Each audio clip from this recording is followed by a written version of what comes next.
സഞ്ചാരികൾക്ക് എന്നും പ്രിയം ദ്വീപ് രാജ്യങ്ങളോടാണ്. ലോകത്തെ ഏറ്റവും മനോഹരമായ ദ്വീപ് രാജ്യങ്ങളിലൊന്നാണ് ടുവാലു. പക്ഷേ ഏറ്റവും കുറവ് സന്ദർശകർ എത്തുന്ന സ്ഥലമാണിത്. മാത്രമല്ല, സമീപഭാവിയിൽ നമുക്കൊരിക്കലും സന്ദർശിക്കാൻ കഴിയാത്ത സ്ഥലങ്ങളിൽ ഒന്നുകൂടിയായി മാറിയിരിക്കുകയാണ് ടുവാലു. കാരണം പതിയെ പതിയെ ഇല്ലാതായിക്കൊണ്ടിരിക്കുകയാണ് ഈ കുഞ്ഞൻ രാജ്യം. പടിഞ്ഞാറൻ മധ്യ പസഫിക് സമുദ്രത്തിലെ ഒരു ദ്വീപ് രാജ്യമാണ് ടുവാലു.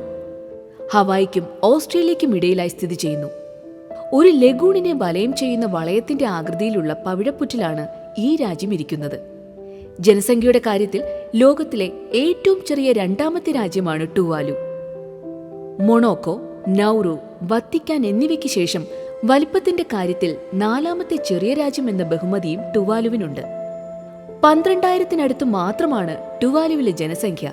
വെറും 26 ചതുരശ്ര കിലോമീറ്റർ മാത്രമാണ് ആകെ വിസ്തീർണം. ഫുൾ വീഡിയോ ലിങ്ക് ഡിസ്ക്രിപ്ഷനിലും കമന്റ് ബോക്സിലും കാണാം.